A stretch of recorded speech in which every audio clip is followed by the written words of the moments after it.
Hello everyone, कैसे हैं आप सभी। एक बार फिर से आप सभी का ज्योग्राफी वाला जयपुर यूट्यूब चैनल पर हार्दिक स्वागत है। आज के इस सेशन में हम हमारी यूनिट थर्ड का चैप्टर 8 है, अध्याय 8 को कंटिन्यू करेंगे। और इसमें हम परिवहन एवं संचार यानी ट्रांसपोर्टेशन एंड कम्युनिकेशन सिस्टम के बारे में देखेंगे। और इससे प्रीवियस सेशन में हमने फंडामेंटल ऑफ ह्यूमन ज्योग्राफी जो 12th क्लास की एनसीईआरटी है उसके वेरियस टॉपिक को डिस्कस किया था। सबसे पहले हमने नेचर ऑफ ह्यूमन ज्योग्राफी के बारे में पढ़ा था, और उसके बाद में हमने जो वर्ल्ड का पॉपुलेशन डिस्ट्रीब्यूशन है उसके बारे में पढ़ा था, पॉपुलेशन ग्रोथ का पैटर्न है उसके बारे में पढ़ा था। उसके बाद में हमने ह्यूमन डेवलपमेंट के बारे में पढ़ा, माइग्रेशन के बारे में पढ़ा था, प्रवास के बारे में। और उसके बाद primary, secondary, tertiary and quaternary activities के बारे में पढ़ा था। और आज हमारा जो नेक्स्ट टॉपिक है वो परिवहन एवं संचार के बारे में है। तो इसमें हम वर्ल्ड डिस्ट्रीब्यूशन के बारे में देखेंगे। विश्व में परिवहन एवं संचार व्यवस्था का पैटर्न क्या है, किस महाद्वीप में जो रेल परिवहन व्यवस्था है वो स्ट्रांग है, सड़क परिवहन है, और जो हवाई जहाज जो वायु परिवहन है उसका क्या पैटर्न है डेवलपमेंट का। तो ये सारी चीज़ें हम वर्ल्ड लेवल पर पढ़ेंगे। और हम इंडिया लेवल पर जब इंडिया की एनसीईआरटी डिस्कस करेंगे ह्यूमन ज्योग्राफी की, वो 12th क्लास की नेक्स्ट बुक है हमारी, उसमें हम इंडिया के पॉइंट ऑफ व्यू से डिस्कस करेंगे। तो चलिए आज हम परिवहन एवं संचार, हमारा जो नेक्स्ट चैप्टर है अध्याय 8 को कंटिन्यू करते हैं। ठीक है। तो इसमें शुरुआत में बेसिक चीज़ें दे रखी है, यानी परिवहन एवं संचार की जो यूटिलिटी है, उपयोगिता है, उसके बारे में बात कर रहा है कि प्राकृतिक संसाधनों, आर्थिक क्रियाकलापों और बाजार का किसी एक स्थान पर पाया जाना दुर्लभ होता है। परिवहन, संचार एवं व्यापार उत्पादन केंद्रों और उपभोग केंद्रों को जोड़ते हैं। यानी परिवहन, संचार और व्यापार है वो उत्पादन केंद्रों को उपभोग केंद्रों यानी जो मैन्युफैक्चरिंग यूनिट है, उद्योग है, वहाँ से वे मार्केट तक, या फिर बोलते हैं कंज्यूमर की जो डिमांड है वहाँ तक उनको ट्रांसपोर्ट करके पहुँचाया जाता है, तो जोड़ते हैं। विशाल उत्पादन और विनिमय प्रणाली की सॉरी विशाल उत्पादन और विनिमय की प्रणाली अत्यंत जटिल होती है। प्रत्येक प्रदेश उन्हीं वस्तुओं का उत्पादन करता है जिनके लिए वहाँ आदर्श दशाएं उपलब्ध होती है। अब किसी भी रीजन में उस प्रोडक्ट को प्रोड्यूस करेंगे जहाँ पर उसकी डिमांड ज़्यादा है। ठीक है। उसके बाद में ऐसी वस्तुओं का व्यापार एवं विनिमय परिवहन और संचार पर निर्भर करता है। इसी प्रकार जीवन का स्तर व जीवन की गुणवत्ता भी दक्ष परिवहन, संचार एवं व्यापार पर निर्भर करता है। अब जो जीवन की गुणवत्ता है, ये जो क्वालिटी ऑफ लाइफ है और स्टैंडर्ड ऑफ लाइफ है, वो ट्रांसपोर्टेशन फैसिलिटी पे डेवलप करेगा। चाहे वो एजुकेशन सेक्टर हो, चाहे वो हेल्थ सेक्टर हो, चाहे वो इकोनॉमिक सेक्टर हो। जब ह्यूमन रिसोर्सेज ए स्थान से बी स्थान पर, कोई ए नगर से बी नगर पर जाएगा तो उसको दूरस्थ जो परिवहन व्यवस्था मिलेगी तो वो जल्दी पहुंचेगा अपने काम पर और काम को अच्छी एफिशिएंसी के साथ करेगा। ठीक है। यदि सड़क अच्छी नहीं है और कहने का मतलब उसको काम पर जाने में दिक्कत हो रही है तो वो अपनी सफर के दौरान ही वो परेशान हो जाएगा और पूरे कंसंट्रेशन के साथ में वो पूरे दिन वर्क नहीं कर पाएगा।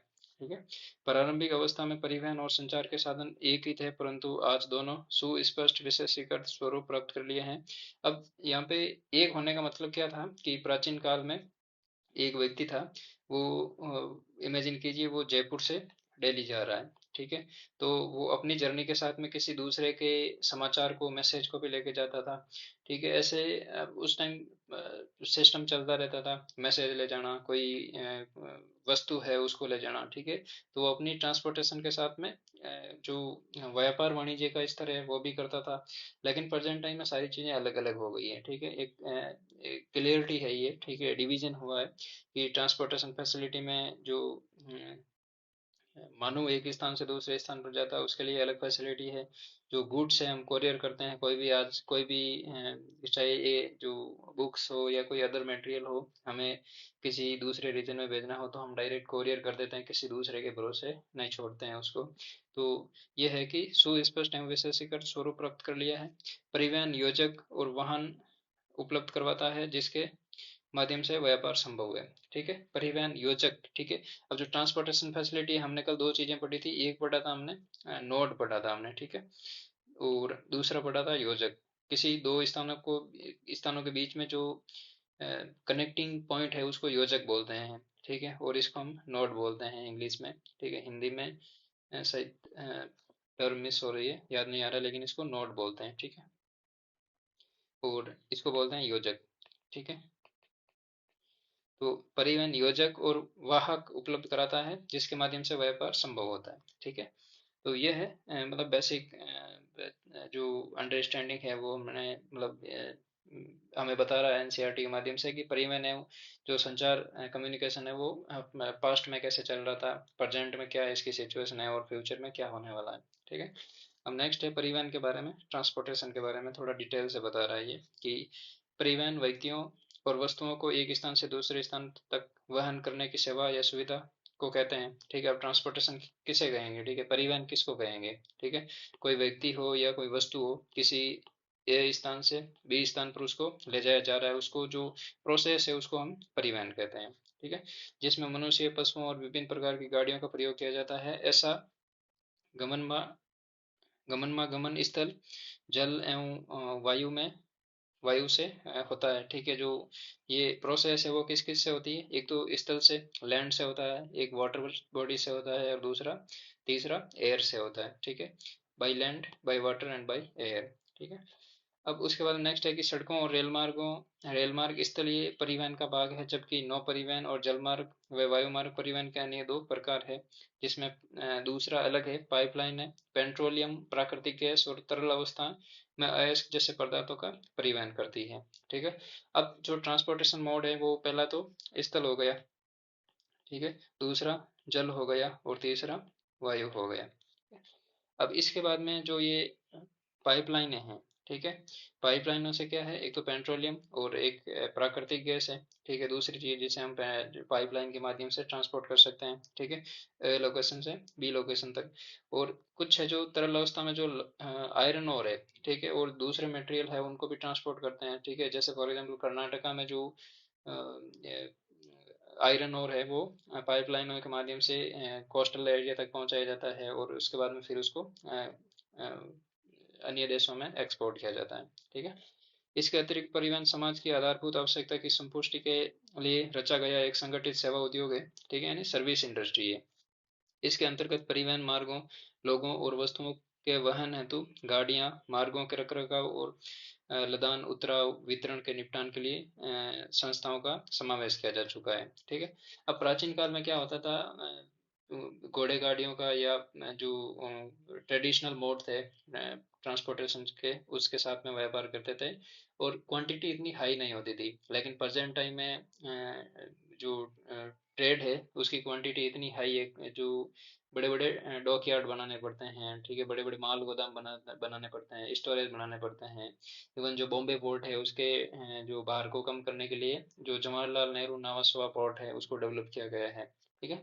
तो हर एक लेवल पर एक अलग तरह का जो आयाम बोल सकते हैं वो उभर कर आया है, ठीक है। चाहे वो ट्रांसपोर्टेशन प्रोसेस से हो, चाहे वो माल के निपटान से संबंधित हो, उतराव से संबंधित हो, अलग अलग जो कंटेनर मशीनें होती है उनसे जो माल है उतारा चढ़ावा जाता है, ठीक है। तो ये सारी प्रोसेस डेवलप हुई है। प्रत्येक देश ने प्रतिरक्षा उद्योगों उद्देश्यों के लिए विभिन्न स्तर पर परिवहन का विकास किया है। दक्ष संचार व्यवस्था से युक्त आवास सॉरी आश्वासित और तीव्रगामी परिवहन प्रकीर्ण लोगों के बीच में सहयोग एवं एकता को प्रोन्नत करता है, ठीक है। अब जो एफिशिएंट कम्युनिकेशन मोड होगा वहाँ पे जो ट्रांसपोर्टेशन फैसिलिटी है वो अच्छी डेवलप होगी, ठीक है।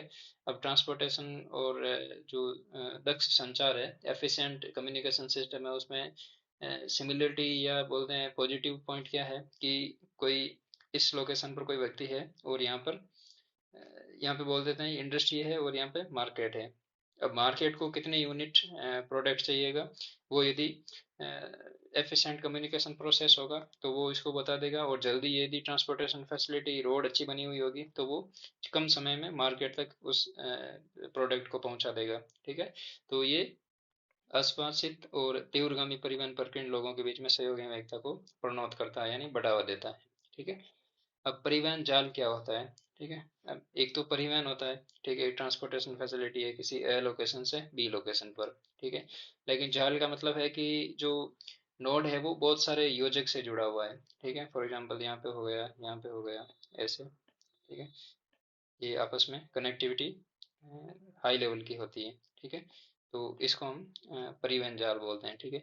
अनेक स्थान जिन्हें परस्पर मार्गों की श्रेणी द्वारा जोड़ दिए जाने पर जिस प्रारूप का निर्माण होता है, ये एक पैटर्न डेवलप होता है, ये एक पैटर्न डेवलप हुआ है किसी भी भौगोलिक रीजन की बात कर लें, तो इसको हम परिवहन जाल कहते हैं, ठीक है। अब देखो इम्पोर्टेंट इसमें जो अ, इस चैप्टर में, पर्टिकुलरली इस चैप्टर की बात करें अध्याय 8 की, तो इसमें इंपॉर्टेंट चीज़ें, बहुत सारी ऐसी इंपॉर्टेंट चीज़ें हैं जो आगे हम पढ़ेंगे, ठीक है। और क्वेश्चन कभी कभी फैक्चुअल बन जाते हैं, कभी स्टेटमेंट बेस्ड बन जाते हैं, और कभी कथन और कारण के बन जाते हैं, ठीक है। तो इसमें हमें एक पहला चीज़ तो एक वर्ड लेवल पर जो बेसिक ट्रांसपोर्टेशन फैसिलिटी है, कम्युनिकेशन फैसिलिटी है, उसका डेवलपमेंट किस प्रकार का है उसके बारे में जानना है। और दूसरा हमें जो फैक्चुअल चीज़ें हैं, ठीक है, फैक्चुअल चीज़ों का मतलब है कि जैसे फॉर एग्जांपल यहाँ पे ये पार साइबेरियन रेल मार्ग है, ठीक है। अब पार साइबेरियन रेल मार्ग में आपको या तो एंडिंग पॉइंट पूछ लेंगे, ठीक है, यानी इष्टतम जो पूर्वी, सबसे पूर्वी लोकेशन जो स्टेशन है वो पूछ लेंगे, या सबसे पश्चिमी पूछ लेंगे, या आपको चार जो सिटी है उनका सीक्वेंस पूछ लेंगे, ठीक है, पश्चिम से पूर्व की तरफ, पूर्व से पश्चिम की तरफ। तो ये सारी चीज़ें हम आगे डिटेल से डिस्कस करेंगे कि मतलब किस टाइप के क्वेश्चन बनते हैं एग्जाम में और बनने की पॉसिबिलिटी है, तो वो सारी चीज़ें देखेंगे हम, ठीक है। नेक्स्ट है परिवहन की विधाएं। अब इससे क्या मतलब है, विश्व परिवहन की प्रमुख विधाएं जैसे पहले ही बताया जा चुका है, स्थल, जल, वायु और पाइपलाइन है, ठीक है, यानी मोड ऑफ ट्रांसपोर्टेशन की बात कर रहा है। इनका प्रयोग अंतर प्रादेशिक और अंतरा प्रादेशिक परिवहन के लिए किया जाता है। पाइपलाइन को छोड़कर प्रत्येक यात्रियों और माल दोनों का वहन करता है, ठीक है। पाइपलाइन में केवल हम जो प्राकृतिक गैस है, ठीक है, और उसके बाद में जो पेट्रोलियम है और तरल जो अयस्क की फॉर्म है उसको हम ट्रांसपोर्ट करते हैं। बाकी इसमें हम अ, व्यक्ति और वस्तु दोनों का परिवहन करते हैं। किसी विधा की सतर्कता परिवहन की जाने वाली वस्तुओं और सेवाओं के प्रकार, परिवहन की लागतों और उपलब्ध विधा पर निर्भर करती है, ठीक है। यानी सतर्कता का मतलब है एफिशिएंसी, ठीक है। तो कोई भी मोड है ट्रांसपोर्टेशन का, चाहे वो जल हो, स्थल हो या वायु हो, उसकी एफिशिएंसी उसके जो ट्रांसपोर्ट की जाने वाली जो विधा है, यानी उसके मोड पे डिपेंड करता है कि वो कितना डेवलपमेंट है इसका, ठीक है। वस्तुओं के अंतर्राष्ट्रीय संचालन का निपटान भारवाही जलयानों द्वारा किया जाता है। कम दूरी और एक घर से दूसरे घर की सेवाएं प्रदान करने में सड़क परिवहन सस्ता एवं तीव्रगामी है। किसी देश के भीतर स्थूल पदार्थों के विशाल परिमाण को लंबी दूरियों तक परिवहन करने के लिए रेल सर्वाधिक उपयोग अनुकूल साधन है। उच्च मूल्य वाली हल्की एवं नाशवान वस्तुओं का वायु मार्गों द्वारा परिवहन सर्वश्रेष्ठ होता है। परिवहन हेतु वायु यातायात अच्छी विधि है। एक सुप्रबंधित परिवहन तंत्र में ये विभिन्न विधाएं एक दूसरे की पूरक बनती है। अब यहाँ पे तीन चीजें बोली है, ठीक है। पहली बात तो ये बोली है कि जो डोर टू डोर फैसिलिटी है सर्विस की, वो प्रोवाइड करवाने के लिए हमारे पास सड़क परिवहन सस्ता पड़ता है। दूसरी बात बोली है कि जो स्थूल पदार्थ यानी भारी मात्रा में जो ट्रेड है वो रेलगाड़ी से, रेल मार्गों से सर्वाधिक अनुकूल है। और जो हल्की हो और उच्च मूल्य वाली हो, जैसे हीरा जवाहरात हो, या फल फ्रूट हो, या मेडिसिन हो, नाशवान वस्तु हो, ठीक है, जो जो जल्दी खराब हो जाती है, उनको वायु मार्गों द्वारा परिवहन किया जाना सही है, अच्छा रहता है, ठीक है। तो ये सारी जो रेल मार्ग है, सॉरी वायु मार्ग, स्थल मार्ग और जल मार्ग, यदि ये तीनों आपस में वेल कनेक्टेड होगा तो वहां पर कहने का मतलब सुप्रबंधित परिवहन तंत्र विकसित होगा, ठीक है। अब नेक्स्ट है सड़क परिवहन। अब इसमें हम पहला जो मोड है वो सड़क परिवहन का पढ़ेंगे। अधिकांश वस्तुओं एवं सेवाओं का अधिकांश संचालन स्थल पर होता है। आरंभिक दिनों में मानव स्वयं वहां थे, मतलब अपने कंधों पर ले जाते थे। क्या आपने किसी दुल्हन को डोली पालकी से चार व्यक्तियों उत्तरी भारत में कहार, जो एक जाति विशेष है वो ये काम करती है, द्वारा ले जाते हुए देखा है, ठीक है। बाद के वर्षों में पशुओं का उपयोग बोझा ढोने के लिए किया जाता था, ठीक है। जो हमारे जो मैरिज कार्ड जो प्रिंट होते हैं उसमें ये चीज़ें शो होती है, ठीक है। तो उसके बाद के वर्षों में पशुओं द्वारा बोझ ढोया जाता था। क्या आपने कभी खच्चरों, घोड़ों, ऊँटों को ग्रामीण क्षेत्रों में सामान ढोते हुए देखा? आज भी देखते हैं, ठीक है। खच्चर को पहाड़ी क्षेत्रों में, घोड़ों और ऊँटों को जो रेतीले क्षेत्र है, बेसिकली जो डेजर्ट एरिया वहाँ पे ऊँट को, और जो पहाड़ी और समतल मैदान है, वहाँ पे घोड़ों का उपयोग किया जाता है। पहिए के आविष्कार के साथ गाड़ियों और माल डिब्बों का प्रयोग महत्वपूर्ण हो गया। परिवहन में क्रांति 18वीं शताब्दी में भाप के इंजन के आविष्कार के बाद आई है। ठीक है, ये लाइन इंपॉर्टेंट है। परिवहन में क्रांति जो 18वीं शताब्दी में भाप के इंजन के आविष्कार के बाद आई है। ठीक है, तो इस स्टेटमेंट सीधा सीधा पूछ लेंगे, परिवहन में क्रांति किस शताब्दी में आई? 16वीं, 17वीं, 18वीं, 19वीं। ठीक है, तो ये चीज आपको पता होनी चाहिए कि भाप का इंजन का आविष्कार कब हुआ था, कौन सी शताब्दी में हुआ। ठीक है, संभवतः प्रथम सार्वजनिक रेल 1825 में उत्तरी इंग्लैंड के स्टॉकटन स्टॉकटन से स्टॉकटन और डार्लिंगटन स्थानों के मध्य प्रारंभ हुई। ठीक है, ये उत्तरी इंग्लैंड यानी स्कॉटलैंड वाला रीजन है। ठीक है, तो वहां पर हुई थी। इसके बाद से ही रेल मार्ग 19वीं शताब्दी में परिवहन का सर्वाधिक लोकप्रिय एवं तीव्रतम प्रकार बन गए। रेल मार्गों ने संयुक्त राज्य अमेरिका के आंतरिक क्षेत्रों महाद्वीपीय क्षेत्रों को वाणिज्यिक, अन्य कृषि, खनन, विनिर्माण के लिए खोल दिया। ठीक है, अब बाद में शुरुआत में किया 1825 के आसपास पहली रेलगाड़ी इंग्लैंड में चली थी। ठीक है भाई साहब, अच्छी बात है, उस टाइम डेवलपमेंट हो गया था रेलगाड़ी का। लेकिन बाद में ये कहने का मतलब उसके बाद 19वीं शताब्दी में परिवहन के सर्वाधिक लोकप्रिय तीव्रतम प्रकार बन गया। अब क्यों बन गया? क्योंकि जो इंग्लैंड और दूसरे यूरोपीय देश थे वो औपनिवेशिक सिस्टम, जो उनका जो दबदबा था वो विश्व के अन्य देशों में भी था। ठीक है, अन्य क्षेत्रों पर उनका कब्जा था। तो वहां पर वो क्या करते थे, हिंटरलैंड यानी जो मेन कोस्टलैंड है वहां से जो आंतरिक भाग है वहां से रॉ मटेरियल लाते थे, और वहां से ये जहाजों में लाद कर फिर अपने देश में लाते थे, इंग्लैंड में और France, Germany, Japan, sorry Japan तो नहीं, ठीक है, लेकिन ये इटली है, फ्रांस है, जर्मनी है, जापान है। ठीक है, तो इंग्लैंड है। ठीक है, तो यहाँ पर ये लेके आते थे, और यहाँ से जो इंडस्ट्रियल रिवोल्यूशन हुआ उस रीजन में ये प्रोडक्ट लाते थे, कच्चा माल लेके आते थे, और यहाँ से वो प्रोडक्ट बना के और वापस इन क्षेत्रों में भेजते थे। ठीक है, तो जो हिंटरलैंड था उसका जो ट्रांसपोर्टेशन मैकेनिज्म था वो रेल पर डेवलप था, रेल पर डिपेंड था। ठीक है, नेक्स्ट है अंतर्दहन इंजन के आविष्कार ने सड़कों की गुणवत्ता और उन पर चलने वाले वाहनों जैसे कार, ट्रक के संदर्भ में सड़क परिवहन में क्रांति ला दी। स्थल परिवहन के अंतर्गत नवीनतम विकास के रूप में पाइपलाइनों, राजमार्गों, तार मार्गों को रखा जाता है। तरल पदार्थ जैसे खनिज तेल, जल, अवमल और नाली मल का परिवहन पाइपलाइनों द्वारा किया जाता है। रेल मार्ग, समुद्री पोत और बजरे, नौकाएं, मोटर ट्रक और पाइपलाइन बड़े मालवाहक होते हैं। ठीक है, कहने को लार्ज स्केल पर क्वांटिटी को किसी वन पॉइंट से दूसरे पॉइंट पर पहुंचाया जाता था। ठीक है, अब नेक्स्ट है सामान्यतः मानव कुल्ली बोझ ढोने वाले पशुओं, गाड़ियों अथवा माल डिब्बों जैसे पुराने और प्रारंभिक रूप परिवहन के सर्वाधिक खर्चीले साधन थे। कहने का मतलब उस टाइम कॉस्ट ज्यादा आती थी। ठीक है, एक तो जो क्वांटिटी थी वो कम होती थी, और उसके बाद में कोई व्यक्ति पर्टिकुलर जाता था तो वो टाइम ज़्यादा लेता था और पैसे भी ज़्यादा खर्च होते थे। कहने का मतलब प्रोडक्ट की जो ट्रांसपोर्टेशन की एफिशिएंसी है वो ज़्यादा नहीं थी, जबकि बड़े मालवाही सस्ते पड़ते थे। विशाल विशाल देशों के आंतरिक भागों में पाए जाने वाले आधुनिक जलमार्गों और वाहकों को संपूरकता प्रदान करने में इनका बहुत महत्व है।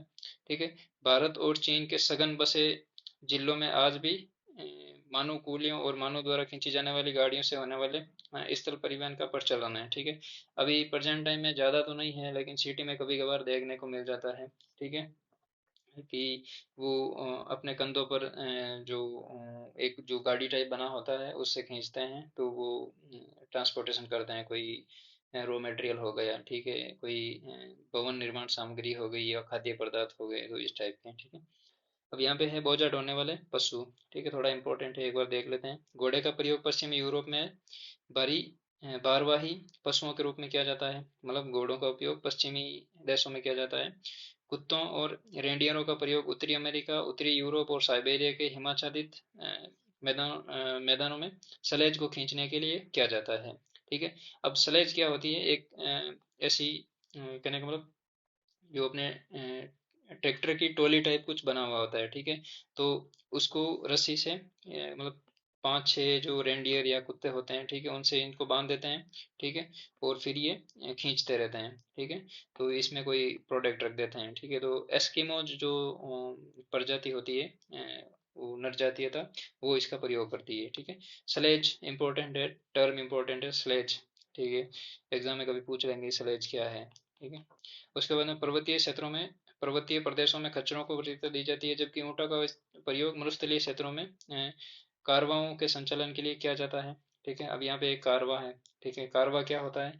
जो कहने का मतलब क्या बोलते हैं उसको, जो दो जो रेतीले दौरे होते हैं उनके बीच में जो क्षेत्र होता है, ठीक है, उसको इन ऊँटों के जो कारवाओं के लिए फेमस माना जाता है, प्रसिद्ध माना जाता है। ठीक है। भारत में बैलों का प्रयोग लड़कों को खींचने के लिए, सॉरी, छकड़ों को खींचने के लिए किया जाता है। ठीक है। तो ये सलेज है, कारवा है और छकड़े हैं, तो ये इस टाइप के चीजें याद रखनी है, कभी एग्जाम में मैच ऑफ द फॉलोइंग में पूछ लेंगे आपसे। ठीक है।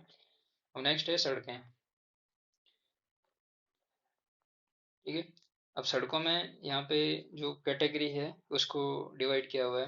तो शुरुआत में कुछ बेसिक पॉइंट दे रखे हैं, इसको ज़्यादा इंपॉर्टेंट है नहीं, एक बार स्पीड से देख लेते हैं। जो इम्पोर्टेंट पॉइंट है वो यहाँ से स्टार्ट होंगे। ठीक है। अब छोटी दूरियों के लिए सड़क परिवहन रेल परिवहन की अपेक्षा आर्थिक दृष्टि से लाभदायक है, बिल्कुल है। सड़कों द्वारा माल का परिवहन महत्वपूर्ण हो जाता जा रहा है। ठीक है। क्योंकि इसके द्वारा घर घर तक वस्तुओं को पहुंचाया जा रहा है। कहने का मतलब स्मॉल स्केल पर जो ट्रांसपोर्टेशन फैसिलिटी होती है उसके लिए सड़कें एफिशिएंट है। कच्ची सड़कें यद्यपि निर्माण की दृष्टि से सरल होती है, सभी ऋतुओं में प्रभावी व प्रयोग योग्य नहीं होती है। कहने का मतलब वर्षा ऋतु में ये टूट जाती है। ठीक है। वर्षा ऋतु में इन पर मोटर वाहन नहीं चलाए जा सकते। यहाँ तक कि पक्की सड़कें भी अत्यधिक भारी वर्षा एवं बाढ़ के समय गंभीर रूप से प्रभावित हो जाती है। ठीक है। ऐसी परिस्थितियों में रेल मार्गों के साथ ऊंचा भराव और रेल परिवहन सेवाओं के रखरखाव एक प्रभावी समाधान है। किंतु रेल मार्ग छोटे होने के कारण विशाल एवं विकसित विकासशील देशों की आवश्यकताओं को कम लागत पर पूरा नहीं कर पाते हैं। ठीक है। कहने का मतलब खर्चीला ज़्यादा है। ठीक है। कारण विशाल और विकासशील, जो जैसे इंडिया जैसे देश हैं या नाइजीरिया जैसे देश हैं। ठीक है। इंडिया तो फिर भी डेवलप हो रहा है धीरे धीरे, जो कॉस्ट है वो कम कर रहा है, इलेक्ट्रिफिकेशन हो रहा है। ठीक है। और लार्ज स्केल पर आधुनिकीकरण हो रहा है। ठीक है। लेकिन जो अफ्रीकन कंट्रीज है वहाँ पर एक तो उनकी पॉपुलेशन ज़्यादा है और दूसरा वो विकासशील देशों की श्रेणी में है। ठीक है। इस प्रकार सड़कें किसी भी देश के व्यापार एवं वाणिज्य को विकसित करने एवं पर्यटन को बढ़ावा देने के लिए महत्वपूर्ण भूमिका निभाती है। ठीक है। तो इस वजह से सड़कों की इम्पोर्टेंस ज़्यादा है। विकसित और विकासशील देशों में सड़कों की गुणवत्ता में पर्याप्त अंतर पाया जाता है। ठीक है। विकसित देशों में और विकासशील देशों में अंतर है, क्योंकि सड़कों के निर्माण व उनके रखरखाव में भारी खर्च आता है। विकसित देशों में अच्छी गुणवत्ता वाली सड़कें सर्वत्र पाई जाती हैं। तीव्रगामी संचालन के लिए मोटर मार्गों, ऑटो वाहन जो कार टाइप के साधन है। ठीक है। उसके बाद में जर्मनी अंतर्राज्यीय राजमार्गों के द्वारा लंबी दूरियों को जोड़ती है। भारी बोझ ढोने वाले बड़े आकार के शक्ति वाले लारियां एवं सामान्य बात है। ठीक है। परंतु दुर्भाग्य से विश्व का सड़क तंत्र भली प्रकार से विकसित नहीं हो पाया। ठीक है। कहने का मतलब जैसे फॉर एग्जांपल ये चार देश हैं। ठीक है। अब इनमें से सिर्फ ये दो देश डेवलप्ड है। ठीक है, विकसित है और यहाँ पे सड़कें अच्छी है। लेकिन ये तीन देश है जो अंडर डेवलप्ड है। ठीक है। तो इनमें सड़कों का जाल अच्छा नहीं है। ठीक है। तो ये भौगोलिक रीजन तो है, लेकिन यहाँ पे सिर्फ इस वाले रीजन में सड़कों का जो जाल है वो अच्छा है, विकसित है। ठीक है। तो इस वजह से विश्व की कुल मोटर वाहन चलाने योग्य सड़कों की लंबाई मात्र 150 लाख किलोमीटर है, यानी 150 लाख किलोमीटर है, जिसका लगभग 33% भाग उत्तरी अमेरिका में पाया जाता है। यानी उत्तरी अमेरिका में भी जो यूनाइटेड स्टेट ऑफ अमेरिका है, ठीक है, संयुक्त राज्य अमेरिका है, उसमें ज़्यादा है और कनाडा में कम है, फिर मैक्सिको आ जाता है। तो सबसे ज़्यादा इसमें यूएसए में है। सर्वाधिक सड़क घनत्व और सबसे अधिक वाहनों की संख्या पश्चिमी यूरोप की तुलना में इस महाद्वीप में ज़्यादा है। ठीक है। कहने का मतलब उत्तरी अमेरिका में ज़्यादा है, यहाँ पे सड़क घनत्व भी ज़्यादा है और वाहनों की संख्या भी अधिक है। यह तथ्य इस बात की ओर संकेत करते हैं कि विश्व में सड़कों के विकास में प्रादेशिक, राष्ट्रीय, अंतर्राष्ट्रीय एवं महाद्वीपीय स्तर पर समानता के स्थान पर असमान वितरण पाया जाता है। ठीक है। कहने का मतलब ये हर लेवल पर यहाँ पे डिफरेंस है इसके डेवलपमेंट में। नेक्स्ट है यातायात प्रवाह। पिछले कुछ वर्षों में सड़कों पर यातायात में नाटकीय वृद्धि हुई है। ठीक है। जो फ्लो है ट्रांसपोर्टेशन का, उसमें जब सड़क तंत्र यातायात की जरूरत के अनुरूप विकसित न हो पाए तो सड़कों पर संकुलन बढ़ जाता है। नगरों की सड़कों पर दीर्घकालीन संकुलनता पाई जाती है। यातायात के शीर्ष यानी उच्च बिंदु और गर्त यानी निम्न बिंदु सड़कों पर दिन के विशेष समय पर देखे जा सकते हैं। उदाहरण के काम पर जाने से पहले और बाद में विश्व के अधिकांश नगर सड़कों पर पाई जाने वाली यातायात संकुलता की समस्या का सामना कर रहा है। कहने का मतलब मॉर्निंग टाइम में ट्रैफिक ज़्यादा रहता है, इवनिंग टाइम में वापस ट्रैफिक ज़्यादा रहता है। ठीक है, बेहतर कल के लिए इन पंक्तियों पर विचार कीजिए। ठीक है, यहाँ पे कुछ दे रखा है कि नगर परिवहन जो व्यवस्था है उसको एफिशिएंट बनाने के लिए जो उनमें प्रॉब्लम्स आ रही है उनके समाधान के लिए उच्च पार्किंग शुल्क बनाओ। ठीक है, लगाओ। कहने का मतलब पार्किंग जो शुल्क है वो हाई रहेगा तो लोग जैसे फॉर एग्जांपल एक कंपनी है, ठीक है, उसमें 50 कर्मचारी आ रहे हैं, ठीक है, और 50 के 50 कर्मचारी अलग अलग गाड़ियां लेके आ रहे हैं, ठीक है, तो वो इतनी पार्किंग की फैसिलिटी है नहीं। ठीक है, तो इसके लिए उच्च पार्किंग, सामूहिक शीघ्र संचालन, ठीक है, तो उसको फॉलो करें और सार्वजनिक बस सेवाओं में सुधार करें। ठीक है, सुधार परिवहन करें और उसको दूरस्थ मार्ग, ठीक है, बनाएं। ठीक है, कहने का मतलब जो पब्लिक ट्रांसपोर्टेशन सिस्टम है उसको थोड़ा और एफिशिएंट बनाएं। ठीक है, अब नेक्स्ट है महामार्ग।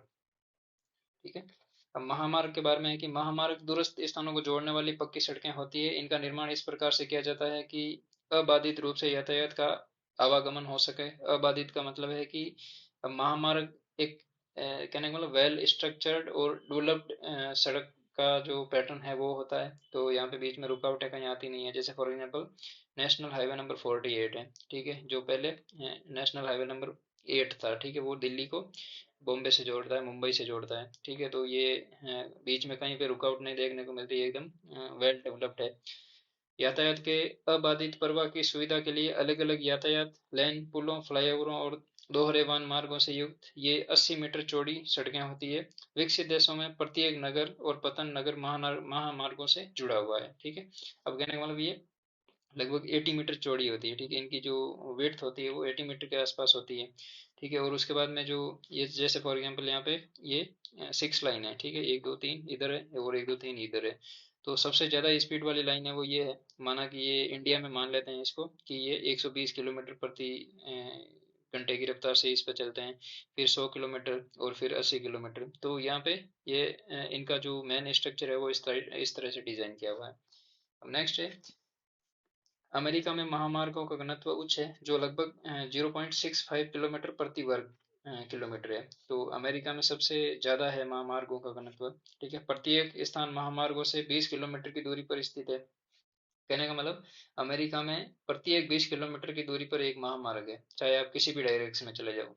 ठीक है, तो 20 किलोमीटर से फॉर एग्जांपल इंडिया में बात करें, ठीक है, तो इंडिया में आप सिचुएशन देख सकते हैं, जो नेशनल हाईवे है उनकी जो लोकेशन है वो दो नेशनल हाईवे के बीच में, चाहे तो फॉर एग्जांपल ये नेशनल हाईवे, 4 नेशनल हाईवे हैं, एक ये है, एक ये है, एक और एक ये है। ठीक है, तो इनके बीच में आप अपने स्थानीय लेवल पर देख सकते हैं कि इन दो नेशनल हाईवे के बीच में उत्तर दक्षिण में दूरी कितनी है, पूर्व पश्चिम में कितनी है। ठीक है, लेकिन अमेरिका में ये है कि प्रत्येक 20 किलोमीटर बाद में, चाहे आप किसी भी डायरेक्शन में जाओ, ठीक है, आपको एक नेशनल हाईवे देखने को मिल जाएगा। पश्चिमी प्रशांत महासागरीय तट पर स्थित नगर पूर्व में अटलांटिक महासागर तट पर स्थित नगरों से भली भांति जुड़े हुए हैं। ठीक है, अब जैसे फॉर एग्जांपल ये अमेरिका है, ठीक है, तो इसका जो जो पैसिफिक कोस्ट है, ठीक है, जो पैसिफिक कोस्ट है पश्चिमी, वो पूर्वी यानी अटलांटिक महासागर के तट पर बने जो नगर है, राज्य है, वहां से वेल कनेक्टेड है। उसके बाद में इसी प्रकार उत्तर में कनाडा और दक्षिण में मैक्सिको में नगर से जुड़े हुए हैं। ठीक है, ट्रांस कनाडियन महामार्ग पश्चिमी तट पर स्थित ब्रिटिश कोलंबिया प्रांत के वैंकूवर स्थान को पूर्व तट पर स्थित न्यू फाउंडलैंड प्रांत के सेंट जॉन नगर को जोड़ता है। ठीक है, तो ये लाइन इंपॉर्टेंट है, आपको याद करनी है, रखनी है, जैसे भी करके आपको माइंड में रखनी है कि ट्रांस कनाडियन महामार्ग का पश्चिमी तट कौन सा, जो पश्चिमी पॉइंट है वो वैंकूवर है और पूर्वी पॉइंट है वो न्यू फाउंडलैंड है। ठीक है, न्यू फाउंडलैंड में सेंट जॉन है। या तो आपको प्रांत पूछ लेंगे कि पश्चिमी प्रांत कौन सा है, तो ये ब्रिटिश कोलंबिया हो जाएगा, और पॉइंट पूछ ले, पर्टिकुलर सिटी पूछ ले तो वैंकूवर है, और इसी तरह से पूर्वी है न्यू फाउंडलैंड का, न्यू फाउंडलैंड प्रांत का सेंट जॉन नगर है। अलास्का राजमार्ग कनाडा के एडमंटन को अलास्का के एकरो एकोरेंज से जोड़ता है। ठीक है, तो ये भी इम्पोर्टेंट है कि जो अलास्का राजमार्ग है वो कनाडा के एडमंटन, ठीक है, थोड़ी नाम डिफिकल्ट है, एडमंटन को अलास्का के एकोरेंज से जोड़ता है, ये भी इम्पोर्टेंट है।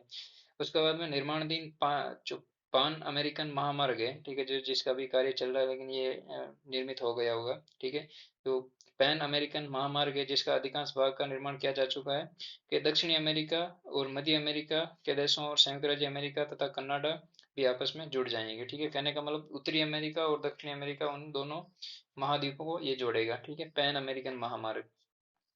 तो एग्जाम में पूछ लेंगे पैन अमेरिकन महामार्ग की लोकेशन क्या है। ठीक है, तो आपको चार ऑप्शन दे देंगे, उत्तरी अमेरिका का पूर्व से पश्चिम, और कनाडा से मैक्सिको तक, या ये पूछ लेंगे कनाडा से अर्जेंटीना तक, या कनाडा से कैरेबियन द्वीप तक। ठीक है, तो ये चार स्टेटमेंट देके आपसे कैसे भी पूछ सकते हैं। नेक्स्ट है, यूरोप में वाहनों की बहुत विशाल संख्या तथा महामार्गों की सुविकसित जाल पाया जाता है, परंतु महामार्गों को रेल मार्गों एवं जल मार्गों के साथ कड़ी प्रतिद्वंदिता का सामना करना पड़ रहा है। ठीक है, यूरोप रूस में यूराल के पश्चिम में स्थित औद्योगिक प्रदेश में महामार्गों का अधिक सघन जाल विकसित हुआ है, जिसकी दूरी मॉस्को है। ठीक है, अब रूस की जो कैपिटल है मॉस्को, उसके आसपास में जो सड़क घनत्व है, महामार्गों का घनत्व है, वो ज़्यादा डेवलप्ड है। कहने का मतलब, फॉर एग्जांपल ये रूस है, तो यहाँ पे यूराल पर्वतमाला मान लेते हैं। ठीक है, यहाँ पे तो जो पूर्वी रूस है वो साइबेरिया है, वहाँ पे इतनी प्रोडक्टिविटी नहीं है, इकोनॉमिक एक्टिविटी ज़्यादा नहीं है। लेकिन जो पश्चिमी रूस है, जो यूराल पर्वतमाला के पश्चिम में है, वो रूस वाले जो यूरोप का पोर्शन है रूस का, वहाँ पर इकोनॉमिक जो डेवलपमेंट है वो ज़्यादा है। इस वजह से यहाँ पे जो रेल मार्ग, सड़क मार्ग और जो वायु मार्ग है वो अच्छे डेवलप हो रखे हैं। ठीक है, अब नेक्स्ट है, महत्वपूर्ण मॉस्को व्लादिवोस्टोक महामार्ग पूर्व में स्थित प्रदेश की सेवा करता है। अत्यधिक विस्तृत भौगोलिक क्षेत्रफल के कारण रूस में महामार्ग इतने महत्वपूर्ण नहीं है जितने रेल मार्ग है। कहने का मतलब, रूस में रेल मार्ग और जो वायु मार्ग है, वायुयान है, सॉरी जो मोड है वायु परिवहन का, वो ज़्यादा विकसित है। ठीक है, जैसे फॉर एग्जांपल हमारे इंडिया में जयपुर से दिल्ली जाने के लिए हमें बस करनी पड़ती है, जयपुर से आगरा के लिए या जयपुर से जोधपुर के लिए। ठीक है, तो वहाँ पे सड़क जो परिवहन की को प्रायोरिटी नहीं देते हैं लोग। ठीक है, वहाँ पर वायु परिवहन को ज़्यादा प्रायोरिटी देते हैं। ठीक है, और ज़्यादा टाइम हो तो फिर आप रेल मार्ग से चले जाओ। ठीक है, तो वहाँ पर ये सिस्टम है कि आप एयरपोर्ट पर आए, टिकट लिया, और जैसे ही बैठे 5 मिनट में आपकी फ्लाइट करने का मतलब एक स्थान से दूसरे स्थान पर चली जाएगी। उसका मेन रीज़न ये है कि रूस का एरिया है जो बहुत बड़ा है। अब सड़क जो परिवहन है उसको कवर करने में ज़्यादा टाइम लगता है एज कम्पेयर टू जो वायु परिवहन है। ठीक है, और बीच में रेल परिवहन आता है। ठीक है, तो रूस में वायु परिवहन को ज़्यादा इंपॉर्टेंस दिया जाता है एज कम्पेयर टू रेलवे और जो रोड है। ठीक है, चीन में महामार्ग प्रमुख नगरों को जोड़ते हुए देश के क्रिस क्रॉस करते हैं। उदाहरणतः सांसो वियतनाम सीमा के समीप, शंघाई मध्य चीन और गुआंगझाओ दक्षिणी एवं बीजिंग उत्तर में परस्पर जोड़ते हैं। अब ये चाइना के कुछ शहर हैं। ठीक है, जैसे थोड़े डिफिकल्ट नाम है लेकिन इम्पोर्टेंट है, याद रखना, कभी पूछ लेंगे। ठीक है, उसके बाद में बीजिंग को उत्तर को परस्पर जोड़ते हैं। एक नवीन महामार्ग तिब्बत क्षेत्र में चोंगडू को लहासा से जोड़ता है। ठीक है, तो ये इम्पोर्टेंट है, नवीन महामार्ग है जिसका अभी निर्माण कर रहा है चाइना। भारत में अनेक महामार्ग पाए जाते हैं जो प्रमुख शहरों को नगरों से जोड़ते हैं। उदाहरण स्वरूप राष्ट्रीय राजमार्ग महामार्ग संख्या 7 जो वाराणसी को कन्याकुमारी से जोड़ता है, देश का सबसे लंबा राष्ट्रीय राजमार्ग है। अब इसका नाम चेंज हो गया है। जब ह्यूमन ज्योग्राफी इंडिया की पढ़ेंगे उस समय जो न्यू नेम है नेशनल हाईवे का, जैसे फॉर एग्जांपल जैसे नेशनल हाईवे नंबर 48 है प्रेजेंट टाइम में, उसको पहले नेशनल हाईवे नंबर 8 बोलते थे, जो दिल्ली को मुंबई से जोड़ता है। तो ये जो भी नाम चेंज हुए उनको एक बार देखेंगे। निर्माण दिन स्वर्णिम चतुर्भुज।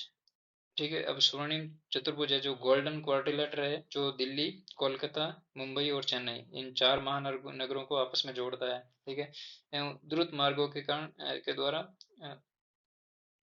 महानगरों की महानगरों नई दिल्ली, मुंबई, बेंगलोर, चेन्नई, कोलकाता, हैदराबाद को जोड़ने की योजना है। ठीक है, तो और जो कहने का मतलब रैपिड मोड ऑफ ट्रांसपोर्टेशन के लिए इन नगरों को आपस में जोड़ेंगे।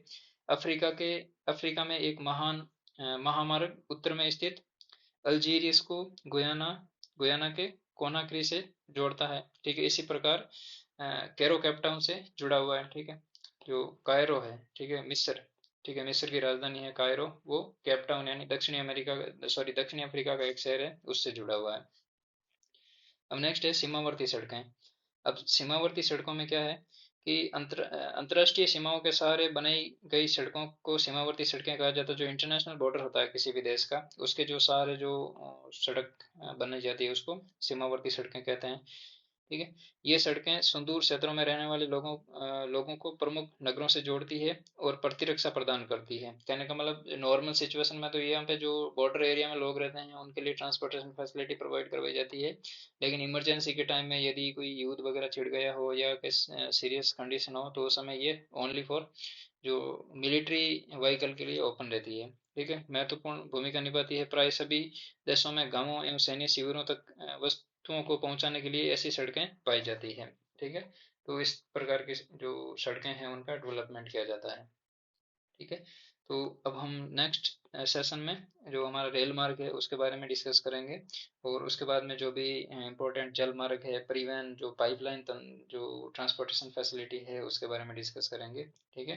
तो आज के इस सेशन में हमने जो सड़क परिवहन था विश्व का उसके बारे में डिस्कस किया। तो चलिए आज के इस सेशन में इतना ही है। Thank you.